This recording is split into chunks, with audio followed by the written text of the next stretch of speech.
Está entrando no ar o programa A Voz de Campos. A Voz de Campos.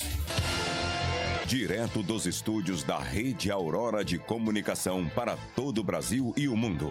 Programa A Voz de Campos. Jornalismo, debates, entrevistas, utilidade pública e muito mais. O maior canal de atualização entre você e a informação. Faça sua reclamação, sugestão, opinião. Solicite as melhorias do seu bairro e da sua cidade. Está no ar o programa A Voz de Campos, feito com interatividade. E você é a prioridade. Já deu tudo certo. Agora no programa A Voz de Campos, acertando as contas do dinheiro público com nossos especialistas em economia.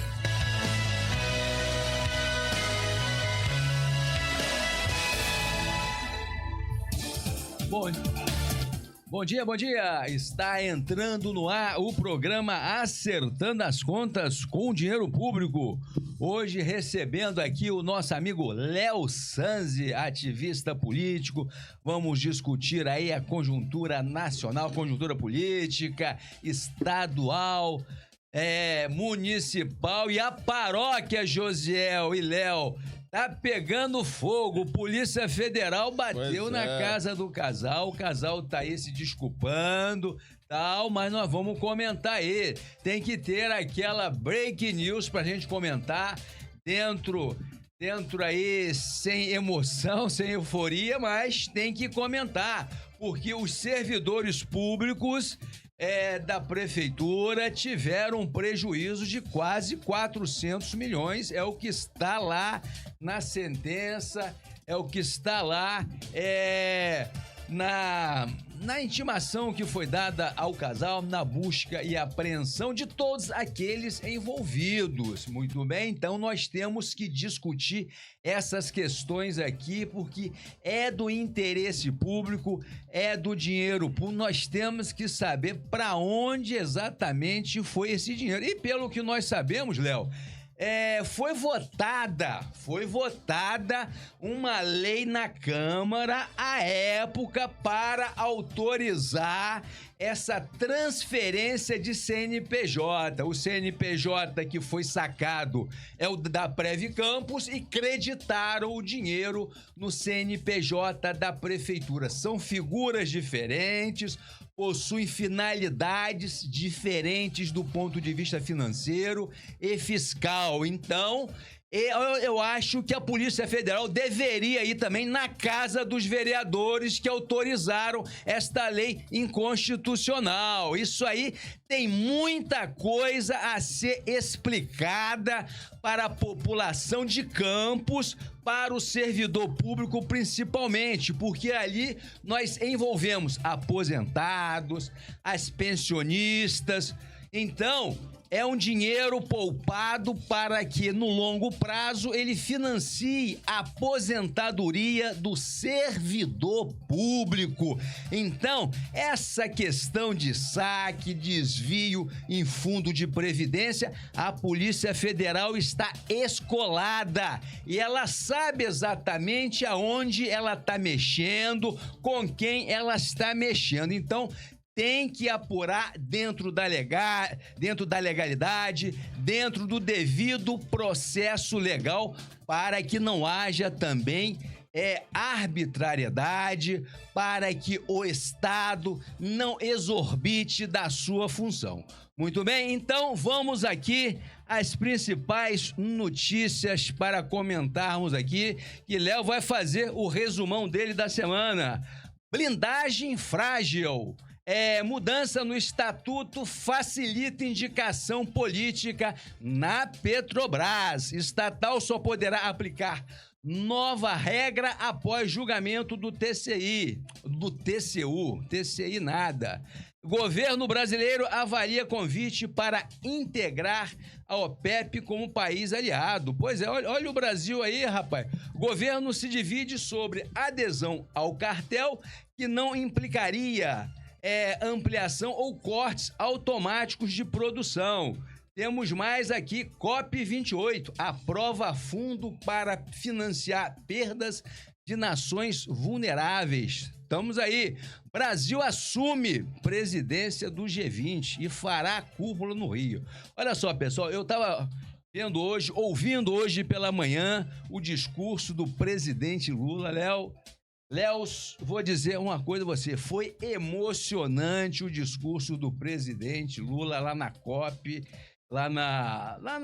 é COP, né? É COP, sim. Lá na COP, ele fez um discurso emocionante, criticando a guerra, criticando os países que estão lucrando com a guerra, muito bem, criticou a ONU, que não resolve esse conflito, porque membros da ONU estão ganhando muito dinheiro, oceanos de dinheiro com a guerra entre Israel, a Palestina, o Hamas. Então tem muita coisa para ser explicada. Então o discurso do presidente Lula foi excelente. E agora o Brasil, ele é presidente do G20. Olha a diferença. Nós que éramos pária internacional, 4 anos isolados, 4 anos o Brasil vivendo sozinho no seu gueto, muito bem, e agora o Brasil se torna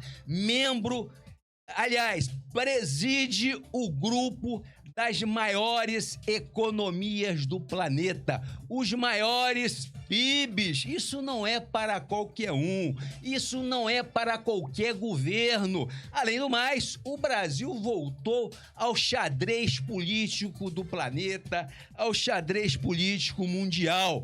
E isso muito nos orgulha e muita coisa virá por aí. Coisa boa, nós temos mais. Para terminar aqui, nós temos Exército reforça a fronteira com Guiana e Venezuela. Deixa eu ver se tem mais alguma coisa aqui. Ataque em Jerusalém. Atentado do Hamas em Israel deixa 4 mortos. Presa há 8 dias por engano. Olha só, a professora deve ser libertada hoje. Erro da Justiça da Paraíba levou à prisão no Rio da professora Samara Oliveira, que tinha 10 anos na data do crime. Ela foi presa na sala de aula, ela deve ser solta hoje. É o que a gente está falando aqui. Tem que tomar cuidado, a Polícia Federal, a Polícia Civil, porque é o Estado que está agindo. Então, o Estado, ele não pode agir emocionalmente. Ele tem que agir dentro da Constituição, que é carta maior. Então, todo crime, toda questão de desvio de dinheiro público, ele tem que ser apurado com serenidade, porque o Estado, reiterando, não age emocionalmente nem politicamente, ele age dentro da legalidade, assim fala a nossa carta maior. Vou passar agora a palavra para o nosso amigo Léo Puglia, para que ele possa fazer o resumão da semana, e a rapaziada do Break News manda a bola pra gente aí. Léo, bom dia, meu irmão. Bom dia, meu amigo Zé Alves, bom dia, meu amigo Léo Zanz, é um prazer ter aqui, camaradas de muitas lutas, é um prazer trocar. Tudo bem. Bem-vindo, Léo. Bom dia, Josiel, Derek, bom dia você que está aí nos assistindo pelo Facebook, pelo YouTube, pelo site, pelo Instagram da Rádio Aurora Play, pelo canal 171 do aplicativo Sou TV, pela TV da Infoline. A gente já está aí com o Fabrício e o Moacir, né, assistindo. Daqui a pouquinho a gente vai ler os comentários, mas antes disso vamos falar um pouquinho sobre as notícias da semana. Zé, você estava falando aí sobre a guerra, né, o conflito entre Israel. Na verdade, é até injusto falar conflito entre Israel, hoje que a gente tem uma ocupação do território palestino, feito pelo Estado de Israel, né, com milhares de mortes de inocentes. O Estado de Israel utiliza o lamentável atentado terrorista que vitimou israelenses para promover uma ocupação brutal e assassinatos de inocentes no território palestino. Mas aí, por falar em guerra, ontem, acho que foi ontem, foi antes de ontem, essa semana aí morreu um camarada chamado Henry Kissinger. que quem foi Henry Kissinger? Ele foi secretário de Estado dos Estados Unidos durante a década de 70 e ele se tornou conhecido, né, por negociar a derrota dos Estados Unidos no Vietnã, que é importante lembrar que os Estados Unidos perdeu a guerra do Vietnã, ocupou o território e perdeu a guerra. Isso valeu ao Kissinger um Nobel da Paz, que é uma coisa absurda, porque foi um cara que promoveu o genocídio da população vietnamita, o uso de armas químicas. Ele também ficou conhecido pela aproximação com a China, do Mao Tse-tung nos anos 70, distensionamento das relações com a União Soviética na época, mas ele também foi responsável, Zé e Léo, por sustentar, dar suporte às ditaduras militares da América Latina, né, que vitimaram tantos brasileiros, foram ainda mais violentas em países como o Chile, de Pinochet, né, a Argentina. Ele morreu essa semana e gerou um debate sobre a política externa americana, que agora a gente vive tempos de violência e guerra, né? Aí essa semana também a gente teve uma notícia positiva.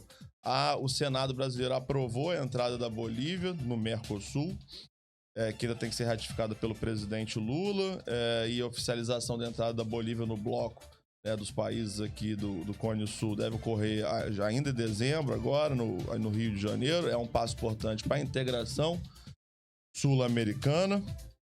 O Lula tá lá no Oriente Médio, né? Como o Zé falou, ele fez uma fala, tá lá, tá falando agora, fez uma fala na COP, né, que é a Conferência do Clima das Nações Unidas, sobre o meio ambiente, mas o Lula tá lá dando um giro no Oriente Médio, buscando, na verdade, Zé, o que o Lula tá fazendo é passando o chapéu, né, que ele tá tentando investimento dos fundos árabes aqui no Brasil. Teve lá com o príncipe da Arábia Saudita, que é bom sempre lembrar, um ditador que manda esquartejar jornalista. Manda matar mesmo. Pois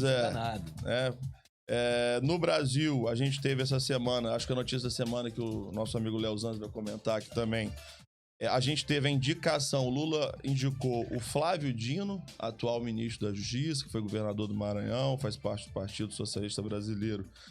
Ele indicou o Flávio Dino a vaga da Rosa Weber no STF, tá? E indicou o Paulo Gonet, a Procuradoria-Geral da República. Esses dois nomes ainda têm que ser aprovados pela Comissão de Constituição e Justiça do Senado e pelo plenário da Casa. A sabatina do Dino deve acontecer agora no dia 13 de dezembro e isso desencadeou rumores de que Lula vai desmembrar o Ministério da Justiça, criar um Ministério de Segurança Pública para satisfazer ali a sanha da base por cargos. O Léo Zanz vai comentar isso aqui, porque foi uma pauta, Léo, aqui no programa, quando a Jéssica esteve aqui.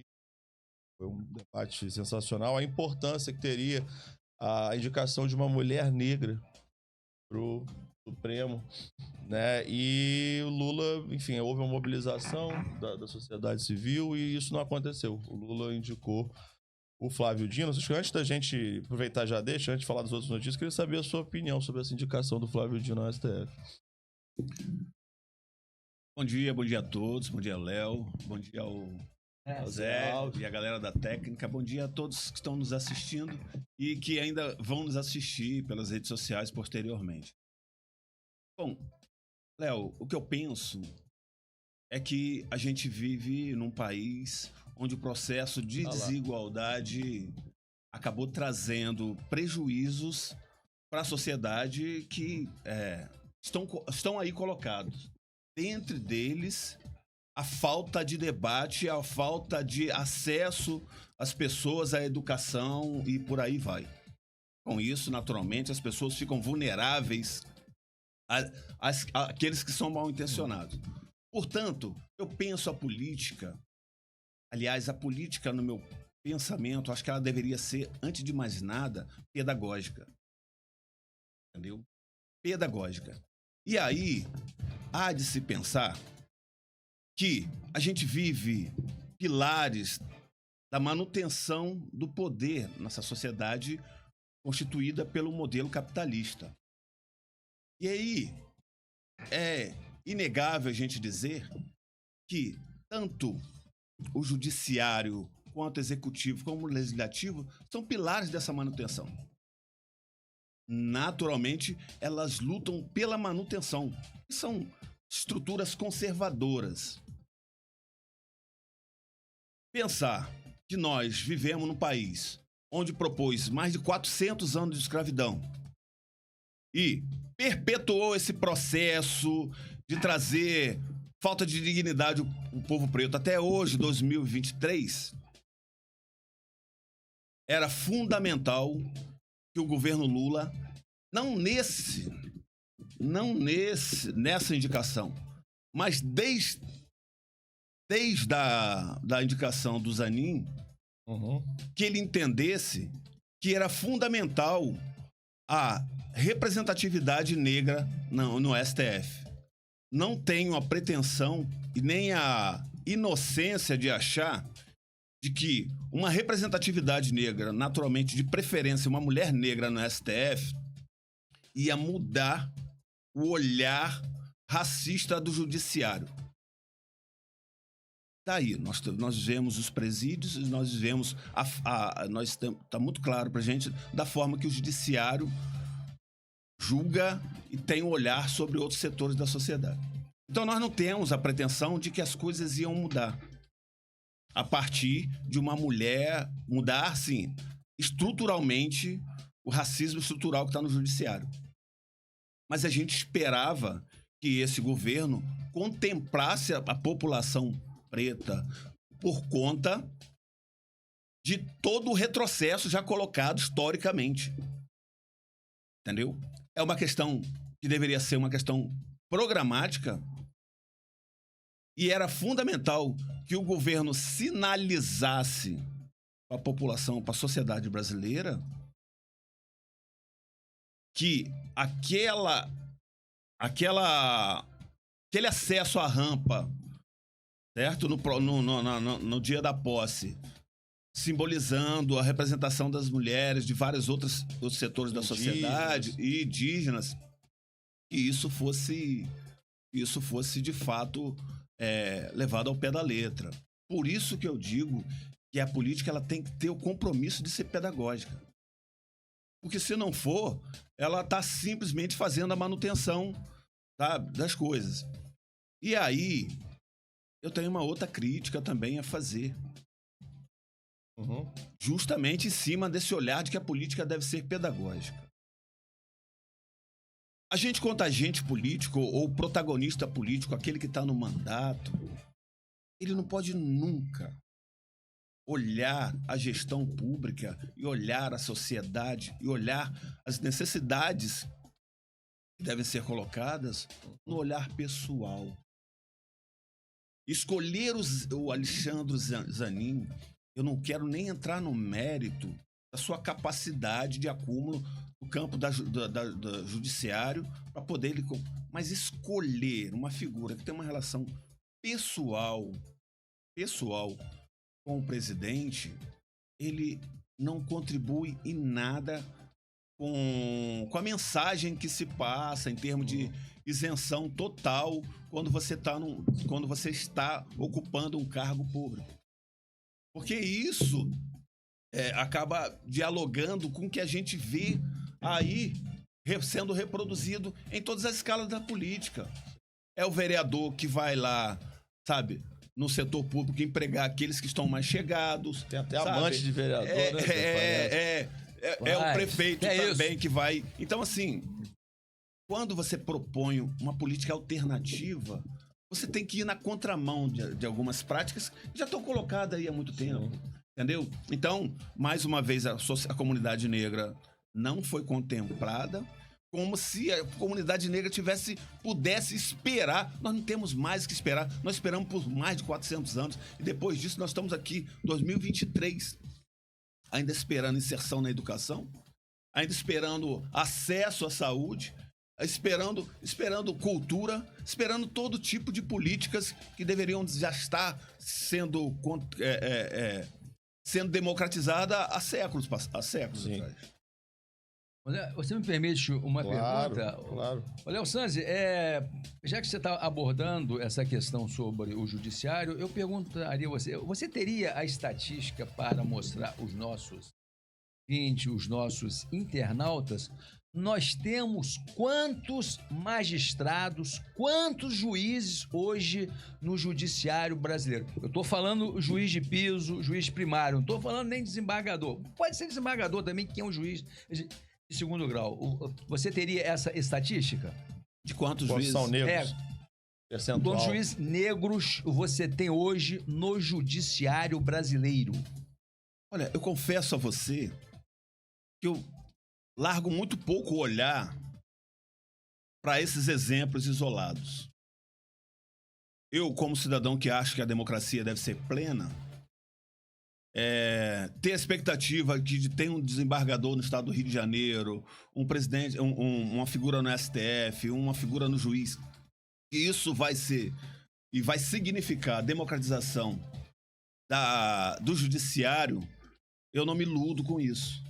A expectativa que eu tenho aliás, a expectativa que eu tenho, eu espero que isso ainda aconteça, é olhar para os setores da sociedade e ver ali representado o quadro geral da sociedade. Então, assim, quando eu olho para o judiciário, a única expectativa que eu poderia ter do judiciário é que tivesse representado ali 60% do corpo do judiciário fosse de pessoas pretas e pardas. Porque esse é o retrato da sociedade. Se isso não está acontecendo, e muito pelo contrário, esses setores estão... a única relação que esses setores têm com o judiciário o martelo do juiz, é que está tendo uma distorção total sobre como a gente está construindo essa sociedade. É uma das provas que essa sociedade, no modelo que está, com as figuras políticas que se construíram até aqui, é uma sociedade fracassada. A gente precisa de um modelo alternativo, de pessoas que tenham a coragem e a capacidade de romper com pilares da sociedade que nada mais faz do que perpetuar práticas perversas de exploração do homem pelo homem. Então, a gente tem muitos comentários aqui. São 8h20 da manhã, mas a galera tá gostando do debate. Vou mandar aqui, ó. Fabrício Fiô. Bom dia a todos, a todas e todos e todes. Grande Léo Zanzi. Mandou aí um abraço pra você, Léo. Grande abraço, Fabrício. Moacir Pereira. Bom dia a todos. O prefeito comparando a cidade com cidade grande para justificar as mudanças no trânsito. Mas o que eu vejo como morador de Campos desde que nasci e que depois de mudanças estamos tendo muitos engarrafamentos em horários que não tínhamos, em locais que não tínhamos. O projeto pode ser bom, mas talvez a falha esteja na execução. Tem um tempo pra gente falar. Eu queria só comentar aí, ô Fabrício, tudo bem, respeitamos aí a posição dele, mas quem tá falando aqui é um ciclista. É o Moacir que comentou. O Moacir, beleza? O Moacir Pereira? Isso, Moacir Pereira. Parece que é ciclista também, é um homem da bike aí. Olha só, a cidade ela tem que ser democratizada, o acesso à cidade é de todos. É do carro, é do pedestre, é do ciclista, é do pobre, é do rico. Campos ainda é uma cidade muito elitizada. Quem tem acesso ao espaço público, quem tem acesso aí ao poder constituído da prefeitura é a classe mais dominante da nossa cidade. Então, essas faixas eu acho importantíssimo. É uma forma da gente humanizar mais o espaço público, porque nós sabemos muito bem que o modelo rodoviário ele é muito agressivo. Eu me lembro muito bem que Haddad abriu a ciclovia na Avenida Paulista. Os comerciantes, os empresários quase que mataram o prefeito Haddad à época. E olha que sucesso está fazendo aquela ciclovia ali na Paulista. Muita gente passeia aos domingos, é fechada, humanizou mais São Paulo. A gente costuma falar muito de Curitiba. Curitiba, campistas ricos que vão a Curitiba. Curitiba é fantástico. Se você pisar na faixa de pedestre, você é multado. Que exemplo! Olha só, oposição ao prefeito Vladimir, ele sabe muito bem disso, mas eu quero dar parabéns a ele no que tange a essas ciclofaixas aí Muito bem, porque nós estamos tentando, ele está tentando, obviamente, com o aceite da maioria das pessoas que votaram nele, tá? Humanizar a cidade, dar a cidade de Campos, rapaz, um bálsamo, né? Dar uma vida, porque Campos é uma cidade, né? Que eu diria, ela está maltratada. Então ele está melhorando, ele está dando essa maquiagem. E outra coisa, a ciclofaixa é fundamental e tem muita gente elogiando. Inclusive, uma das pessoas disseram: olha, Zé, essa ciclofaixa está muito boa, excelente, mas agora é preciso o prefeito arborizar a nossa cidade. Aí fica perfeito. Eu falei, é verdade mesmo. Então, a gente começa por aí.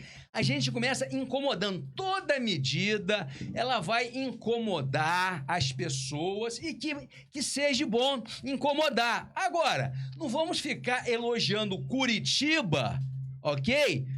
E no momento em que o prefeito está tentando democratizar o trânsito de Campos, que é muito agressivo, o motorista de Campos, quando você atravessa a faixa, ele, ao invés de reduzir a velocidade, ele acelera.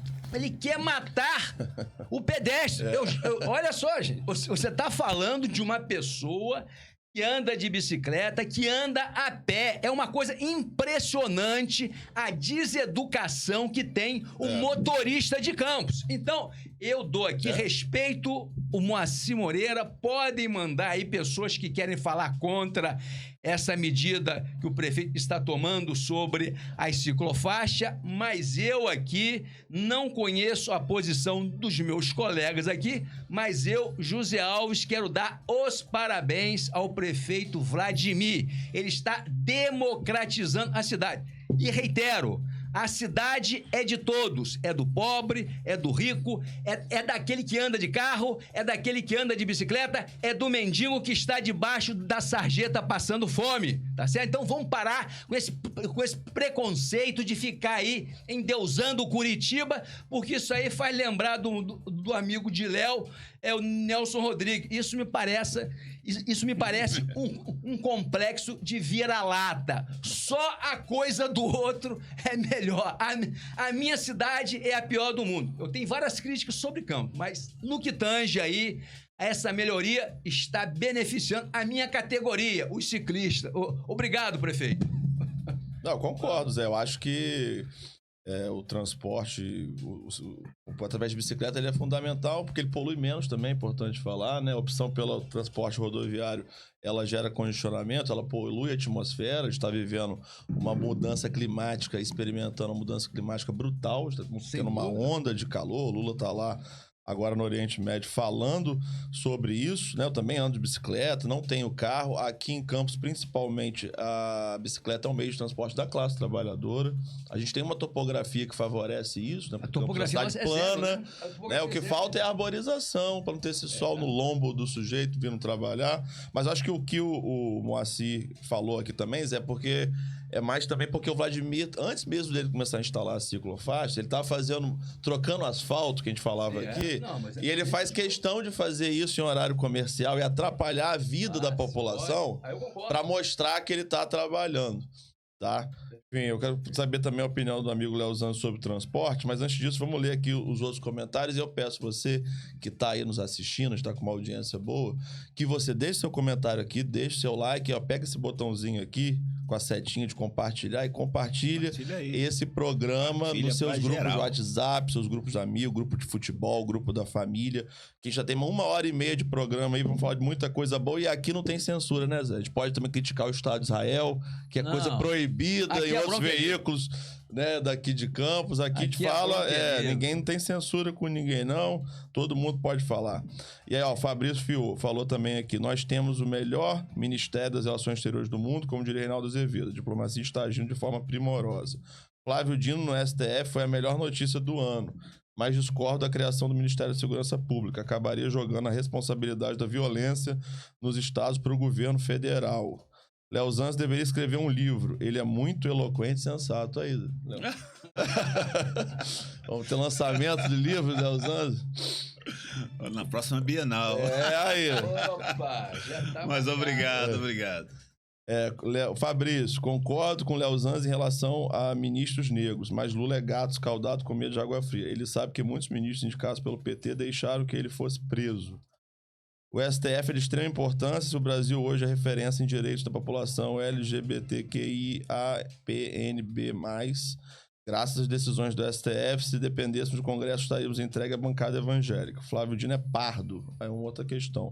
A gente... A prioridade... É cristão. É comunista, a gente vai falar... O Bolsonaro indicou terrivelmente evangélico. Aí Lula indicou um comunista cristão. Então, aí faz isso aqui de força, né? A gente vai continuar falando sobre o Flávio Dino, para entender o que o Lula quer, né? Aí, só para terminar aqui, ó. Fabrício Fiou. A prioridade tem que ser pedestre ciclista, como feito cidades com Copenhague e Amsterdã. Heitor Alves entrou aqui. Bom dia. Muita atenção às palavras inteligentes e excelentes de Léo Zanzi. Fabrício Fiou. Léo Zanzi fez sucesso. O cara é popular. Generosidade, isso aí. Fabrício Fiou, é inacreditável que a esquerda deixou para um prefeito de direita em São Paulo implementar o passe livre no ônibus. Olha só. Mas aí, gente, só pra gente terminar esse assunto do Flávio Dino aí e avançar na pauta, vocês acham que o Lula quis com a indicação dele, né? Porque tem gente falando, Zanzi e Zé Alves, que a intenção do Lula é que o Flávio Dino é um cara que tem experiência, é um operador político experiente, foi governador do Maranhão, um estado importante por 2 vezes, foi senador e foi juiz, conhece o judiciário, e o que estão dizendo é que ele vai ser um cara capaz de, no STF, punir os responsáveis pela tentativa de golpe de 8 de janeiro e também tentar conter o crime do Bolsonaro, os crimes do bolsonarismo. A gente tem também a máquina de fake news que continua operando a todo vapor, operando em relação à questão da Palestina, enfim, várias outras áreas, né? Com discursos de ódio contra minorias, contra a população LGBTQIAP+, população negra. O que vocês acham? Você acha que o Lula... O que o Lula quis, Zanzi, com essa indicação do Flávio Dino? Não contemplou a população negra, mas qual é a ideia dele ali, colocar ele lá? Olha, primeiro que assim, eu tenho visto um questionamento sobre se o Flávio Dino tem notório saber jurídico ou não para ocupar o espaço. Assim, vindo essa crítica de um setor que tinha como o Sérgio Moro como referência, assim, é de uma contradição, antes de mais nada, sem precedentes, assim. Acho que o Flávio Dino, ele reúne saber jurídico para ocupar o espaço. Eu acho que nenhuma escolha política ela deve vir no caráter do favorecimento a determinado grupo político. Eu acho que se um ministro do STF foi escolhido para ocupar uma cadeira, ele deve ocupar essa cadeira e usar da sua isenção para pautar as matérias que ali chegam. Então, essa é a expectativa que eu tenho do Flávio Dino, e eu acho que ele reúne, sim, capacidade intelectual e saber jurídico pelas suas experiências, entendeu? Para poder falar, para poder estar ocupando esse espaço. Eu não tenho dúvida disso. Continuo dizendo que o judiciário hoje é um instrumento de manutenção da ordem que está colocada. E essa ordem é uma ordem que promove desigualdade social, é uma ordem que aparelha o processo, a estrutura judicial para beneficiar determinados setores da sociedade. Entendeu? Então, assim, não está nem em questão, mais ou menos, o STF. O que está em questão é para que serve o judiciário. Esse é o questionamento que a gente deve ter. O judiciário ele só é inchado do jeito que ele é por conta do processo de desigualdade social.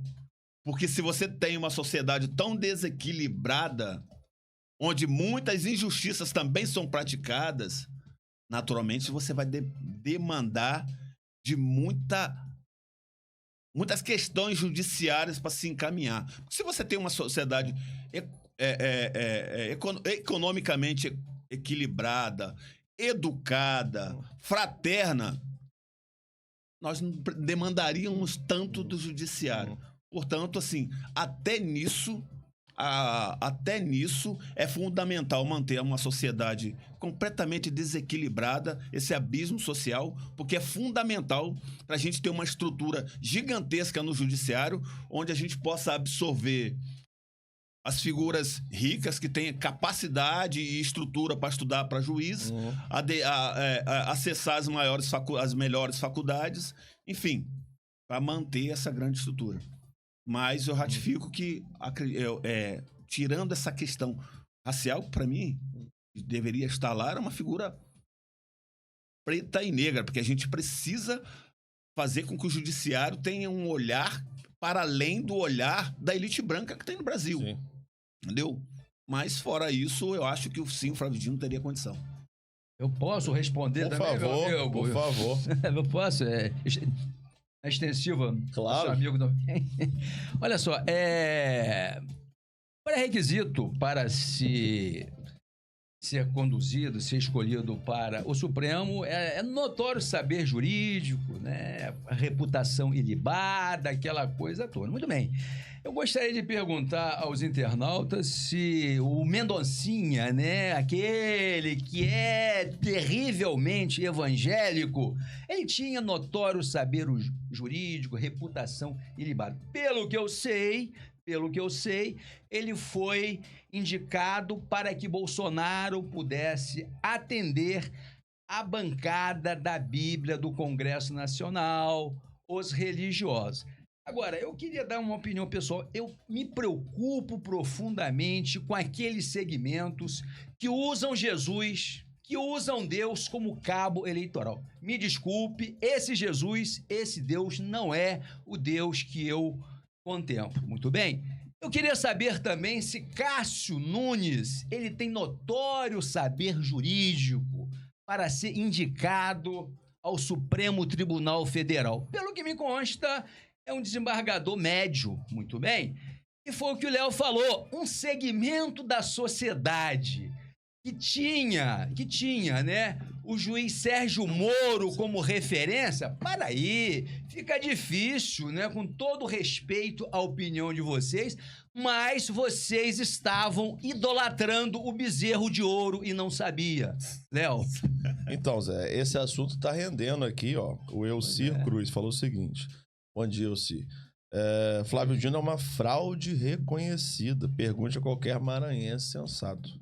E aí o Fabrício Fior respondeu em seguida aqui. Flávio Dino passou em primeiro lugar num concurso para juiz federal, trabalhou na justiça por 10 anos, foi fundamental na criação do CNJ e trabalhou no gabinete de ministro aposentado do STF Nelson Jurbi. Um conservador. Isso, não Nelson falta Jurbi. Preparo para ele. Aí eu falo aqui, o Léo Zanz é muito inteligente e muito convincente em suas colocações. Léo Zanz faz um sucesso com a galera. A popularidade tá batendo em cima. Eu acho, o Fabrício, o Léo colocou, o Zé colocou, o Fabrício trouxe vários dados aqui, eu concordo, né? A gente teve a indicação do André Mendonça, do Cássio Nunes, que tem um currículo muito menos qualificado. Flávio Dino passou no concurso, foi eleito governador do Maranhão 2 vezes, então, já como os liberais gostam de falar de meritocracia, eu acho que ele, mérito na área jurídica, ele tem. Eu queria saber, Silvio, por que você acha que ele é uma fraude? Explica aí pra gente nos comentários. Quem é o Sanz, muito inteligente. E aí... Fala, Zanz. Por favor, pode falar. Acabei de interromper, não. Enfim, mas é isso. Os bolsonaristas, eles estão muito incomodados com a indicação do Flávio Dino. Né? Estão fazendo uma campanha que eles estão dizendo o seguinte, que o Flávio Dino é um cara autoritário e vai censurar, vai tolir a liberdade de expressão dos bolsonaristas. O que vocês acham disso, Zanz? Eu queria dialogar com o que o Zé Alves falou em relação a isso e ele foi muito feliz em lembrar de como alguns setores têm tentado manipular a ordem política no Brasil. Primeiro, assim, eu penso que pobre do país, pobre da sociedade, onde o país não reúne condições de forma democrática para que seus cidadãos acessem e ascendam na vida, tenham uma vida digna, possam ter esperança e sonhos. Pobre desse país. Porque quando isso não acontece, quando o país ele não está estruturalmente construído para que as pessoas tenham uma vida digna, e muito pelo contrário, no caso do Brasil, quando o país é estruturalmente para que as pessoas vivam na miséria e na dependência de pequenos favores, infelizmente já não resta mais nada para essa sociedade a não ser o clamor pelo divino. E pobre desses que clamam pelo divino, que tem como lideranças figuras como Malafaia. Aí é triste. Figuras como Macedo. A gente respeita. Respeito às religiões, Lógico, respeito aos fiéis, mas está muito claro para todos que o que tem colocado no alto escalão de determinadas estruturas religiosas é a ganância por dinheiro e por poder. E aí, você ter a pretensão de pegar a comunidade religiosa para ameaçar senadores que vão votar ou não em determinados indicações para o STF, é de uma aberração terrível. É de uma aberração terrível. O que o Malafaia tem feito sobre fazer ameaça, se apropriando da comunidade religiosa para atacar opositores, é de uma distorção absurda, é uma aberração. É uma aberração. Então, assim, o quanto nós precisamos avançar num país como a gente está colocando. E aí, eu não sou esse todo religioso, mas pela construção religiosa que se coloca no Brasil e no mundo, me faz lembrar o nome do programa, né? E aí, o senhor Malafaia, o acerto de contas é com você lá no futuro. É lá em cima. O juízo final vai chegar pra você também, Malafaia. Léo, Deus tá vendo tudo. A questão, cada um pode ter a religião que quiser. Sim. Agora, o que nós não aceitamos é usar Deus, Jesus, para manipular as pessoas e de uma forma sórdida, suja, mercenária, uma forma financista, tá certo? Então, é isso que nós condenamos. Deixa o sagrado, cada um tem a relação pessoal com o sagrado. Agora, Deus não é cabo eleitoral, Jesus não é cabo eleitoral. Tem que parar com isso, porque isso é sujo, isso é sórdido, isso é imoral, tá certo? Jesus hoje é Jesus business, é Jesus comércio. Essas marchas, isso é comércio, gente. Isso é um absurdo. É inaceitável isso. Uma sociedade civilizada, uma sociedade que pratica a cidadania, quer ser melhor, não pode aceitar Jesus business, Jesus negócio. Não, Jesus é muito mais profundo. Jesus ele está muito mais além do que a gente imagina. É o que o Léo falou. Esses que estão utilizando aí a figura de Jesus, de Deus, eles vão, se eles acreditam realmente naquilo que está escrito na Bíblia, com certeza o fogo do inferno estará reservado para eles, se Deus quiser. Zé, me permite, Léo? Por favor. Assim, não faz muito tempo, dias atrás, a bancada da Bíblia, porque o parlamento é dividido por bancadas, né? Onde a representação da classe trabalhadora é a que menos está ali representada. Exatamente. Entendeu? Exatamente. Então, assim, as grandes corporações hoje estão muito mais representadas. Então, assim, os setores, né? patronais, eles estão muito mais representados nos parlamentos do que da classe trabalhadora. Do que os pobres, do que os negros. E aí, naturalmente, a gente vai ter a gente vai ter uma lógica de país que vai beneficiar muito mais os empresários. Sim. Mas pensando no parlamento, do jeito que é representado, e essas contradições que a gente está colocando, muito recentemente, a bancada da Bíblia, né, junto da bancada da bala e do boi, junto com a bancada da motosserra. E aí eu não sei nem se eu dou segmento ou faço essa pausa aqui. Porque a contradição já tá aí. Porque você tem uma bancada da Bíblia aliada à bancada da motosserra, né? Mato Grosso sabe muito bem disso. E aliada à bancada da bala. Eu tô tentando entender, eu fiquei fazendo esse exercício de como é que pode uma bancada, assim, um setor religioso em acordo com setores do desmatamento, né? Com um acordo com setores da bala, da arma. Que incoerência, gente.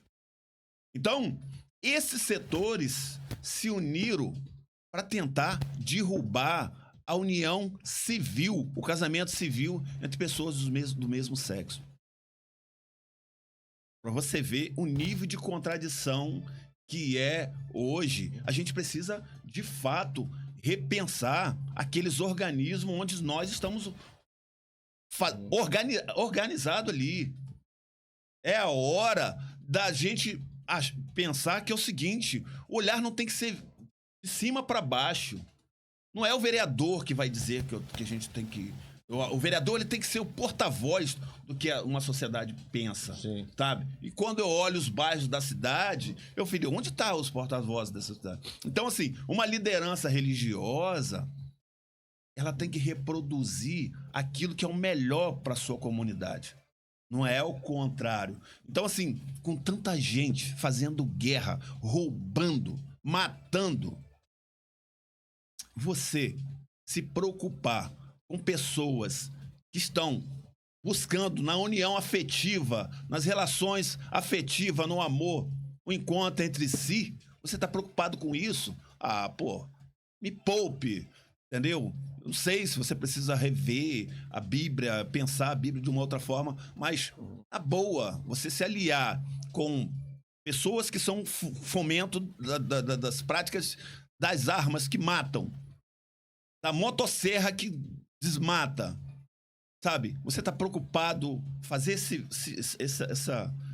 essa convergência para inviabilizar casamento homoafetivo? Vai procurar o que fazer, pô. Léo, e aí? Nós temos aí uma pauta econômica muito importante. Olha só, pela primeira vez, número de ocupados chega a 100 milhões. O que quer dizer aqui que tem 100 milhões de pessoas empregadas no Brasil. Desemprego recua a 7,6 em outubro. Melhora foi puxado pelo trabalho formal, ou seja, pelo trabalho com a carteira assinada. Então você vê que o Brasil está sendo convidado para compor a OPEP, o núcleo, o grupo dos países que mais produzem petróleo no mundo. Desemprego está recuando, o PIB deve crescer em torno de 3% esse ano. Nós tivemos aí o aumento do Bolsa Família, reajuste real do salário mínimo, nós tivemos aí isenção de imposto de renda para aqueles trabalhadores que ganham até 2.500 e poucos reais, o arcabouço fiscal foi aprovado, reforma tributária, e o Brasil hoje preside o G20, o clube das 20 maiores economias do mundo. Eu acho que só não vê que o Brasil começou a virar o jogo quem não quer, tá certo? Quem tá com venda, quem tá com o antolho. Antolho é aquilo que o burro olha, que o burro utiliza, que ele só olha para frente, e não pode olhar a periferia. Muito bem? Então, eu acho que a coisa está melhorando. É importante a gente, né, começar aí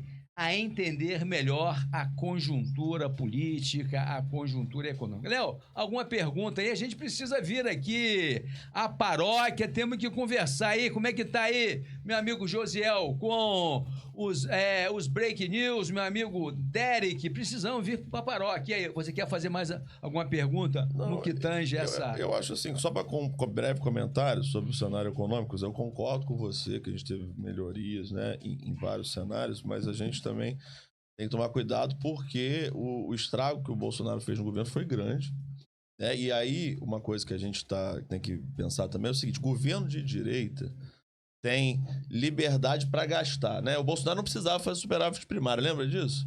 Quando ele queria, ele torrava dinheiro, Paulo Guedes, né, comprava voto, porque ele na véspera de eleição deu R$1.000 para caminhoneiro, para taxista. O mercado não chiou. Mas o governo de esquerda fica o tempo todo, o mercado, com essa faca no pescoço, que o Haddad não pode gastar, não pode ter superávit, tem que ter superávit primário.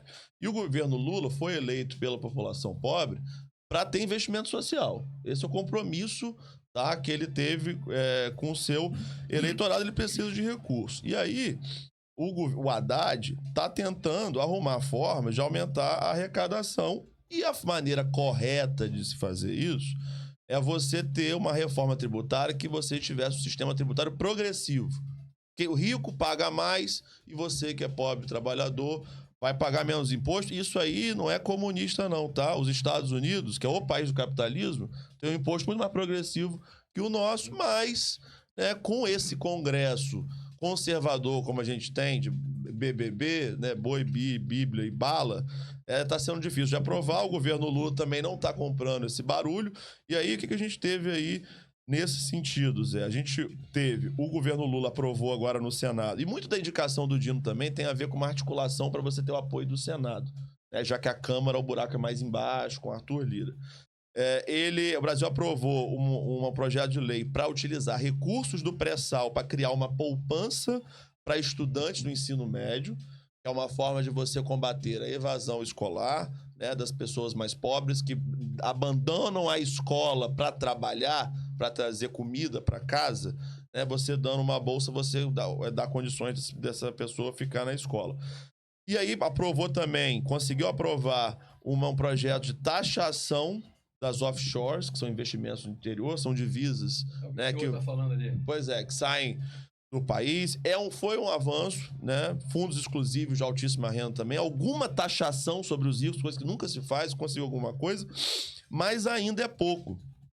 E aí, uma coisa, porque a pressão por superávit primário continua do mercado, da Globo, da mídia, né, que são o porta-voz da burguesia. Uma coisa que me preocupa é o seguinte: o Alckmin veio essa semana falar sobre taxar. Eu queria saber a opinião do Zanzi e queria saber a opinião do Zé. Taxar as importações de pequeno valor, né? Que é o que você... mas o cara... Só um minutinho. Pode falar. Ô, Derek, eu tô achando uma distorçãozinha, amigo. Um pouco de microfonia. Um ruído, um ruído. Isso Depois dá uma olhada aí, por favor. Mas aí, o que eu tô colocando aqui? Melhorou. Porque... vou comprar coisas da Shine, da China, da AliExpress. O povo pobre compra produtos mais baratos nesses sites. E aí não é só, mas o cara não vai na internet comprar, não tem o hábito. Mas o cara compra no pequeno comércio da comunidade dele, né? Se ele mora na periferia, tem um comérciozinho que vende uns xing-lings, né? E aí, enfim, isso gera renda. Esse consumo também, isso vai impactar a classe trabalhadora, né? Porque vai encarecer o custo de vida. Isso aí, essa notícia do Alckmin, que é uma comunicação bem atabalhoada, já também está tirando pontos de aprovação do governo Lula. Como é que, primeiro que você vê, Zé Alves, como economista, como é que você vê isso? Né? Se tem também impacto, poderia ter um impacto na proteção da indústria interna ou não, tem um efeito aí de inflação para a população pobre. Eu queria saber do Léo Zanzi também o impacto disso, né, na vida da classe trabalhadora. Já que a gente está com foco aqui de analisar o cenário hoje do Brasil a partir da perspectiva dos trabalhadores. Léo vai falar? Não, pode falar. A questão aí, né, a taxação, ninguém quer pagar imposto, a verdade é essa, eu não quero. O José Não quer, né?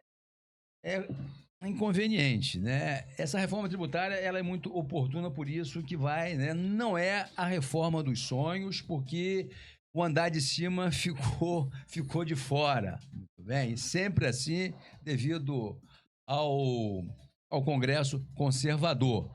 Agora, eu queria fazer uma observação que o mercado financeiro, o mercado em si, ele é contraditório. Você vê, por exemplo, Léo, eles ficam falando tanto em meta fiscal, que o governo não vai cumprir a meta fiscal, que o governo não vai fazer o superávit primário. E agora o presidente Lula, ele vetou a desoneração fiscal 17 setores econômicos no que tange a folha de pagamento. Com isso, o governo ele vai fazer uma economia fiscal de 20 bilhões para atender, para bater a meta fiscal que tanto o mercado propala. No dia seguinte, Léo, a mídia caiu de pau em cima do governo. Aí eu perguntei, eu não tô entendendo. Eu fiz até uma previsão. Olha, depois dessa, a bolsa vai subir. Ok? Porque o mercado financeiro fica doido, com superávit, não sei o quê, né? E, no entanto, caiu a bolsa um dia só, aquela coisa toda, né? Então, a gente verifica a incoerência dessa gente. Eu acho importante, tem que reaver essa questão dos subsídios. Tem sim, porque o subsídio ele tem que ser de forma seletiva e não de forma banalizada como é no Brasil, porque tem muito empresário que pega subsídio com o governo, diz que vai gerar emprego e não gera nada, ele engorda o lucro dele. Por isso que nós temos que rever essa questão dos subsídios. Agora, Léo, se o governo pegasse e aumentasse o investimento social em 1%, eu te garanto que a Faria Lima, os banqueiros iam se insurgir e tal. Mas existe um outro ponto. As grandes empresas de televisão, Rede Globo, Record, SBT, Band e outras, elas são empresas. Elas são empresas. Você sabe por que elas estão batendo ainda nessa questão da desoneração fiscal? Porque elas foram afetadas. Entendeu? São empresas também. Agora, eu acho que isso aí, o governo já prometeu que vai buscar uma alternativa plausível para tentar arrumar, tá certo? Essa questão para que esses setores que geram empregos verdadeiramente, eles não fiquem desamparados. Primeiro, assim, eu queria colocar, menos do meu ponto de vista e todos os debates que eu me propus fazer e acumular, eu penso que, primeiro, assim, a gente só tem esse olhar demonizado do imposto, de pagar imposto aqui no Brasil, porque a gente não tem contrapartida dos impostos que a gente naturalmente repassa para o governo. Basta a gente olhar a nossa volta, entendeu? As minhas filhas moram aqui no Alphaville, por exemplo, sabe? E a impressão que se dá é um Alphaville de São Paulo e tal. Mas se você for lá, é esgoto a céu aberto, Sim. é mato pra tudo quanto é lado. A pilinca tá beleza. É falta de policiamento, é falta de policiamento naturalmente preventivo, né? Porque essa coisa da polícia... Mas, enfim. Então, só essa cultura da demonização do imposto na sociedade brasileira, porque a gente não tem contrapartida. A gente tem saúde? Não. A gente tem educação? Não. A gente tem saneamento? Não. A gente tem proteção do meio ambiente? Não. A gente não tem nada. E aí, essa contrariedade da sociedade em pagar imposto. Agora, em contrapartida, aqueles que têm tudo, porque eles estão no comando, eles têm organizado para isso, eles pagam cada vez menos impostos, entendeu? Desonerar a folha para determinados setores, eu acho extremamente coerente. Por quê? O que a gente vê? O empresariado, uma cabeça retrógrada pra caramba, né? Que ele pensa na exoneração no seguinte: no acúmulo de mais dinheiro para ele. Exatamente. Porque essa exoneração, ele não transforma em valorização do trabalhador da empresa dele. E nem investimento. E principalmente na remuneração do trabalhador dele. Sim. Entendeu? Então, assim, o que dialoga com a questão dos impostos no Brasil é a briga pela concentração de renda. Tá? E a gente, que é mais pobre, a gente tem que pagar cada vez menos imposto de quem está lá. E para além disso, o problema das contas do Brasil, ela vai além da questão de cobrar devidamente daqueles que deveriam pagar os impostos no Brasil. Porque eles têm, sim, os benefícios que precisam para isso. A gente precisa discutir sobre a questão da dívida pública. Porque a dívida pública, ela onera em mais de 50%, ou 49%, eu tenho que ver com mais exatidão, mas mais da metade do PIB nacional. Ô, Léo, aí você vai me desculpar, você está mexendo com a vaca sagrada dos banqueiros. Que quem se alimenta da dívida pública brasileira com o nosso dinheiro, o dinheiro do contribuinte, é os banqueiros do Brasil. Que quando aumenta a taxa de juros, a gente tem mais despesa pública financiada pelos impostos. E quem sai lucrando é a banca que repassa esses juros para o mercado. Então, você está mexendo aí com vaca sagrada. Cuidado, hein? Mas, na verdade, eles estão mais para morcego mesmo, sanguessuga, né? Porque são vampirões. São os vampirões, porque ele não tem o mínimo pudor de arrancar tudo que podem, aliás, de uma classe trabalhadora que já é explorada. Então, assim, a gente tem que pensar que o governo ele tem que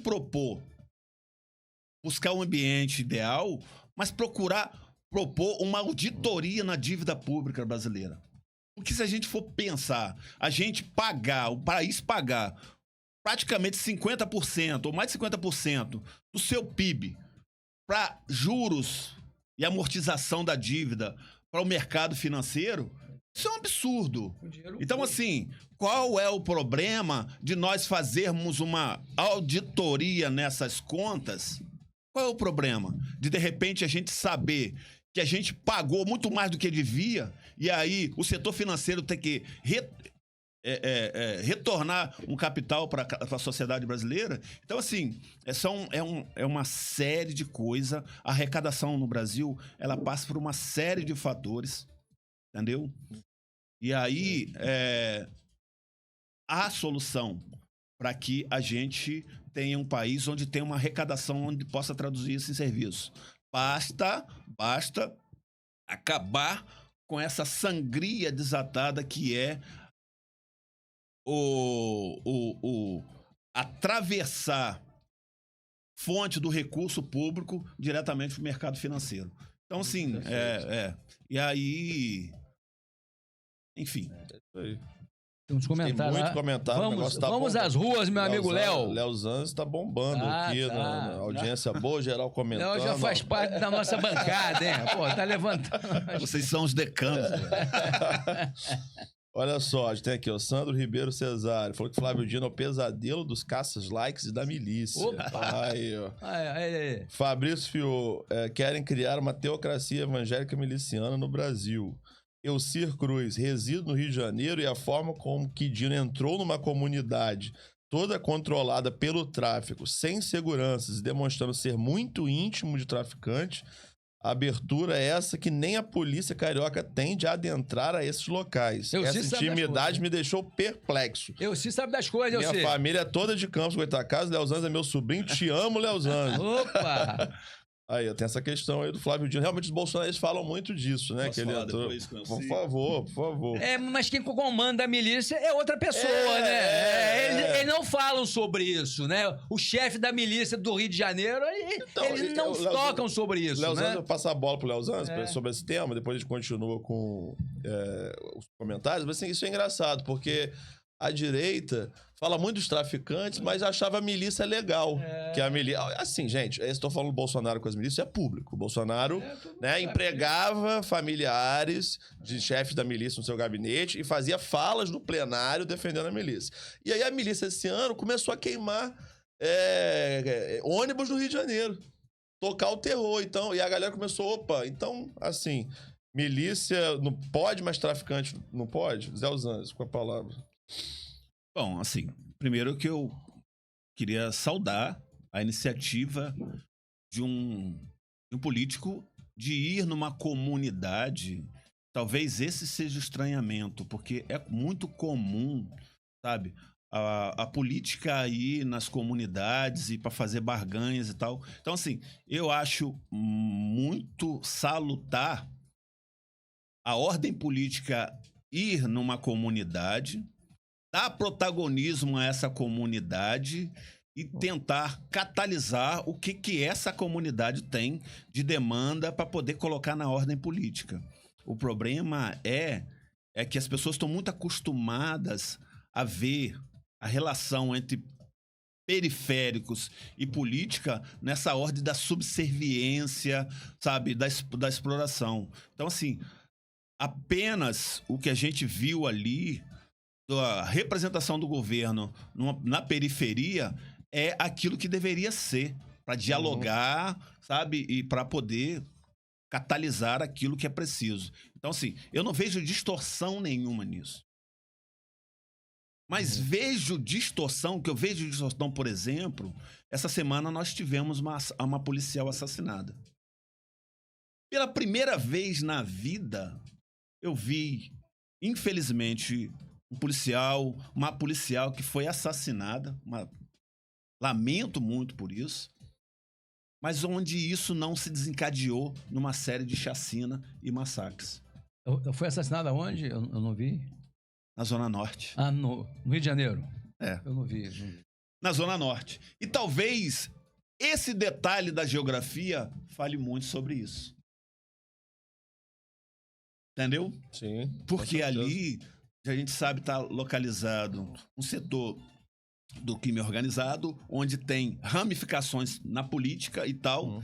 Então, assim, essas são as distorções que a gente tem que pensar. Para além disso, assim, eu vou dialogando muito fraternamente com o meu querido tio Elci, distorção é a gente pensar que o Cid Damares, líder religioso, onde o avião na qual pertencente à igreja foi pego transportando um grande carregamento de droga. Sim. Onde um caminhão que foi utilizado para bloquear as ruas pós-eleições, as estradas pós-eleições, semanas atrás tinha sido apreendido com um grande carregamento de drogas. Sim. Então, assim, essas são as contradições que a gente deve pensar. Então, assim, eu não vejo contradição nenhuma. Aliás, o que a gente mais precisa é da presença do poder público nas favelas, nas periferias, porque a gente está cansado de apenas ser o braço armado do Estado se apresentar para essa comunidade, para esse setor da sociedade. Muito bem. Ele tem um breaking news ali. Você quer ler primeiro? Você vai às ruas primeiros e depois você lê Eu acho que a gente vai. Vamos só às ruas, que as ruas estão bombando. Pra gente não deixar a galera. O Derek trouxe um breaking news aí, que é um outro assunto, só pra gente fechar aqui. Ó, Fabrício Fiô. E aproveita pra você, deixe seu comentário também, deixe seu like, compartilhe o programa, que o programa tá bom demais hoje. Fabrício Fiô, os reacionários estão empolvorosos com o sucesso econômico do governo Lula e a reeleição dele é certa. Rapaz, não sei se é certa não, vamos manter. Olha o que aconteceu com o Botafogo, hein? Botafogo, rapaz. Eu queria prestar minha solidariedade aos torcedores. Eu sim, vascaíno, minha solidariedade também. Eu sim, vascaíno. Grande abraço, eu sim. O meu Flamengo também. O Galo beliscou ele 3 vezes. Arrebentou o Mengão, rapaz. O Mengão tá morto, tá morto. Tá morto, nosso campeonato tá muito doido, hein? Tá Tem louco, 2 rodadas aí, tudo pode acontecer. Rapaz, depois que Bolsonaro botou a camisa do Flamengo, foi na Gávea, presidente... Rapaz. Desandou. Desandou. Isso, Léo, você chama-se maldição do Bolsonaro flamenguistas. Pois é. Não, ele botou a camisa... Ele é palmeirense, ele é paulista, ele não é carioca. Eu nem sei qual é o time dele, eu boto todas as camisas. Ele é um 7-1, né? O time do presidente do Flamengo eu sei, que é um representante do setor privado, do petróleo e tal, e ali... Rodolfo Landim, naturalmente, e ali tava a serviço, a gente sabe de quem. Rodolfo Landim. Ele, inclusive, Rodolfo Landim, rapaz, ia participar aí de uma das maiores privatizações de óleo e gás, numa refinaria dessa aí, junto com o sócio dele. O sócio dele muito ligado aí à família Bolsonaro. No Rio de Janeiro, todo mundo sabe disso, né? É Carlos, não sei da coisa. Então, é poderoso o Rodolfo Landim. Mas eu acho que, aproveitando aqui o intervalo, o grande problema do Flamengo chama-se quem? Chama-se Marcos Braz e Bruno Spindel. Você sabe por que o Flamengo tá assim? Porque eles tiraram Dorival lá em dezembro. Isso com certeza. O cara que deu uma Taça Libertadores e deu uma Copa Brasil ao Flamengo em 2022. Chega em dezembro... por interesses inconfessáveis de seu Marcos Braz, vereador pelo Rio de Janeiro, eleito pela torcida do Flamengo, e seu Bruno Spindel. Tirou o Dorival e colocou Vitor Pereira do Corinthians, que o Dorival tinha derrotado no jogo do Flamengo, eliminado o Corinthians. Então... nós flamenguistas temos que pagar e tem que tirar essa diretoria do Flamengo que está trazendo aí prejuízos para nós. Trouxe prejuízo, porque o Flamengo agora é só o ano que vem. E outra coisa, o trabalho de Tite, ele não pode ser avaliado agora não. O Tite está improvisando. É só o ano que vem que ele vai ter que entregar pra gente o Carioca, vai ter que entregar pra gente a Libertadores. E se não entregar, ele vai dançar, tá certo? Mas, reitero, o problema do Flamengo é Marcos Braz, vereador do Rio de Janeiro, e seu Bruno Spindel. Cuidado, Zé Alves, porque falar mal do Marcos Braz, ele vai morder sua virilha. Opa, não, olha aí, rapaz. O problema do Flamengo tá dos clubes brasileiros, acho que estão em importar da política a gestão, né? Sim. Porque eles pensam seus mandatos como o grande corpo político, né? No Brasil. Que eu vou passar por aqui por um tempo, eu vou explorar o máximo, o que eu vou tirar aqui, o máximo que tem pra tirar, entendeu? Depois o próximo... já visto as vendas que o Flamengo fez. E eu te pergunto, o Flamengo é um dos times que mais arrecada no Brasil. Precisava fazer as vendas que fez e tal, para aumentar o caixa? Não. Ali havia a possibilidade de muitas questões ligadas a dinheiro, né, e tal... Se você for ver, por exemplo, o Santos foi o time que fez as maiores vendas, né, dos últimos tempos. Diego, Robinho, Neymar e muitos outros. Tá? Se você for ver hoje, a estrutura financeira do Santos é de dar pena. Time totalmente endividado. É a reprodução da lógica capitalista em todas as ramificações da sociedade brasileira. Aí o Flamengo tem muito dinheiro, né, gente? Você 1 bilhão. O elenco do Flamengo, a folha salarial é 5 vezes maior que a do Fluminense, que acabou de ganhar a Libertadores. E eu acho que no caso do Dorival, foi uma sacanagem enorme, porque o Dorival chegou no meio do campeonato, ganhou a Libertadores, ganhou a Copa do Brasil, e não deixaram o cara nem disputar o Mundial. Não. Pra trazer um gringo, só porque o cara era gringo, porque o brasileiro, depois do 7-1, entrou numa que o técnico brasileiro não presta, que o brasileiro é burro, que qualquer gringo pé de chinelo é melhor que o melhor treinador brasileiro. O Nelson Rodrigues? Pois é, o complexo exatamente. de vira-lata. É o quê? Exatamente. Muito bem, Derek. Exatamente. Muito bem. Boa, Derek. Boa, É isso Derek. aí. E aí? E aí, ó, E as ruas? mais E as ruas? comentários aqui pra gente passar pro Breaking News do nosso amigo Derek. Fabrício Fiou, os reacionários estão empolvorosos com o sucesso econômico do governo Lula, a reeleição dele é certa? Não é, já falamos. Sandro Ribeiro Cesário. Não é ser lulista pautar a volta da diplomacia dos acordos que de fato favoreceram a nossa economia. Fabrício, bom lembrar que a Haddad conseguiu taxar os ricos pela primeira vez com a taxação de fundos exclusivos e offshore. Verdade, Fabrício, mas precisamos taxar mais. Essa fala do Alckmin dizendo que vai taxar pequenas importações parece que foi um boicote dele ao governo. Foi uma fala realmente muito feliz, que repercutiu muito mal. Vamos cobrar e ver o que eles vão fazer. Léo Zanz tocou no ponto central. O Congresso Nacional chegou a aprovar a auditoria da dívida pública proposta pelo PSOL, ainda no governo Dilma Rousseff, porém a Dilma vetou. Verdade, Fabrício. Hermes Oliveira, importante esclarecer para a população para que servem os impostos. Sem impostos também não teríamos saúde pública, escola, estradas. O povo tem que aprender a fiscalizar a aplicação desses recursos, tipo fiscalizar as emendas, ruas sendo recapeadas sem necessidades e outras ficando com buracos. Verdade, Hermes. Fabrício, de acordo, Elcir Cruz. Léo Zanzi, os banqueiros de Campos vão cancelar suas contas. Cuidado. Já estão cancelados. Vai bloquear. Vai Eu sou bloquear. trabalhador, sabe? Sou trabalhador do Ministério da Saúde. E aí é o seguinte, eu tive 7 anos sem aumento. Fiquei 7 anos sem aumento. Então, assim... Pô, 7 anos. E a inflação ficou 7 anos sem inflação também? Foi 7 anos. Desde a entrada do Temer pra cá. Sim. E passamos o governo do Bolsonaro todinho, sem reposição nenhuma. Aliás, sem sinalizar nada pra classe trabalhadora. Só tirou da classe trabalhadora direitos, dignidade, estabilidade. Então, assim... minhas contas já estão canceladas. É a realidade da classe trabalhadora, né? Grande parte da população está endividada, fez dívida para comprar comida. E outra coisa, assim, a gente vivencia na pele a realidade do que a gente discute aqui. Eu também pago um financiamento de uma casa própria. E aí, o que acontece? Comprei uma casa e paguei 2. Entendeu? Então, juros, assim, né? Tudo existe para onerar a classe trabalhadora. Exploração é terrível. Pois é. Aí aqui, ó, não para, os comentários não param. Fabrício Fiou, Léo Zanzi está coberto de razão. Toda essa fala contra a ida do dinheiro na comunidade é aparofobia. O que é aparofobia, vocês sabem? Acho que é fobia aos pobres. Fobia aos pobres? Fobia aos pobres. Pois é. Ou ódio de classe, né? Eu acho que nós somos, na verdade... uma grande massa de frustrados, né? Porque viver numa sociedade capitalista é muito complicado. Sim. Principalmente quando você é pobre.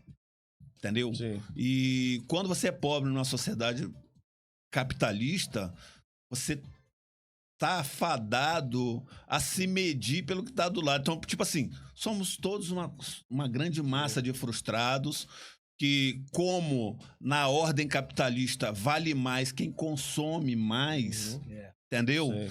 E aí, quando eu não tenho a capacidade, por exemplo, de consumir também, eu vou ver uma forma de oprimir quem está do lado para eu me sentir um pouco mais elevado também nessa estrutura de sociedade. Então, assim, na verdade, é uma grande massa de frustrados que podia estar organizada em prol de uma sociedade mais igualitária, reivindicando mais os seus direitos, mas infelizmente tem a ideia distorcida de que o caminho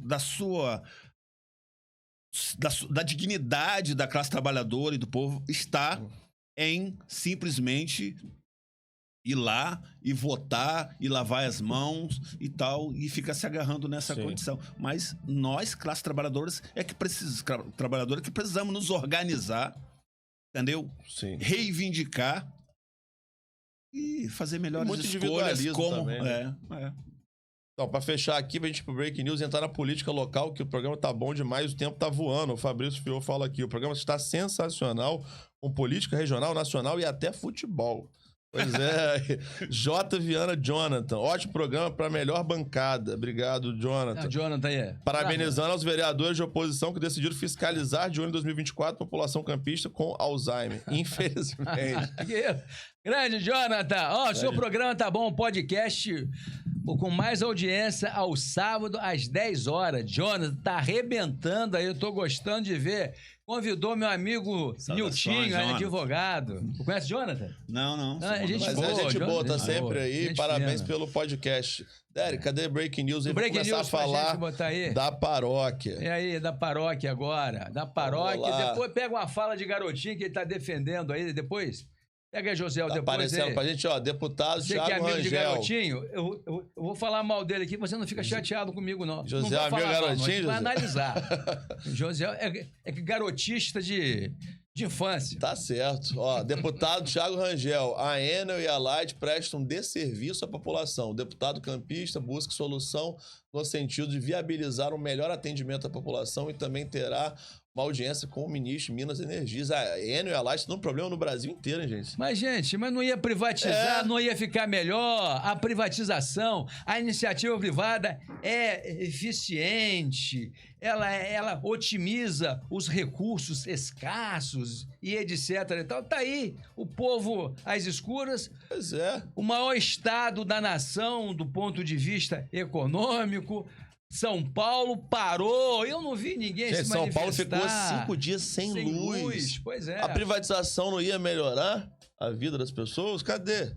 Piorou? O que aconteceu, gente? Privatizou para ficar mais ineficiente. Pois é. O que me estranha, assim, é o cinismo de algumas figuras da política conservadora.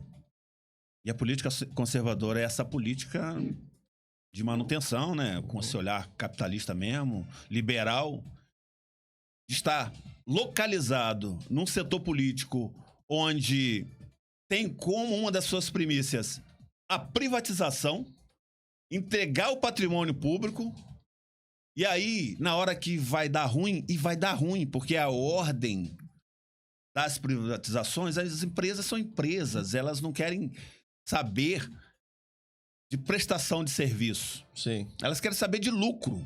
E a gente tem que entender que as empresas públicas, antes de mais nada, antes de pensar nos lucros, elas têm que pensar na prestação de serviço.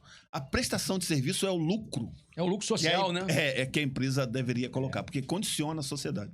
Então, assim, a empresa, sendo privada, naturalmente, ela vai investir cada vez menos para lucrar cada vez mais.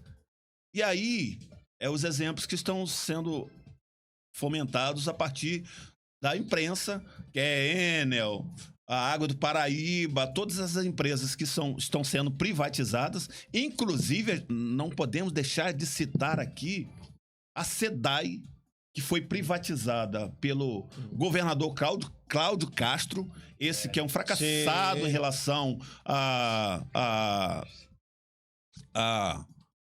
todos os campos, Sim, né? cara... E principalmente a segurança pública.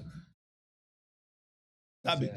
Vendeu a SEDAI para ser mais eficiente. E aí, deu para se reeleger, coincidentemente, vendeu a SEDAI na reta das últimas eleições. Sim. E aí, aquele patrimônio, que era um patrimônio onde tinha a capacidade de fazer o serviço público, a distribuição de serviço público, hoje é aquele caos que está o Rio de Janeiro, sofre pela falta de água, pela falta de investimento dessas empresas que compraram essas empresas públicas. E exemplos não faltam para a gente ver que as privatizações nada mais é do que levando para o campo do futebol a venda de jogadores para botar aqui no bolso. Pois é, a comissão. E aí dana-se a sociedade. Porque se ferra Você sabe gente, por quê, né? cara? Nos grandes condomínios não vai faltar água. No bolso dessa gente, pouco importa se essas empresas vão entrar e aumentar suas tarifas. Mas essas tarifas traduzem em mais ou não comida no prato da classe trabalhadora. Essas tarifas que são aumentadas traduzem mais ou não se o trabalhador aposentado vai tomar o remédio de pressão dele ou não. Entendeu?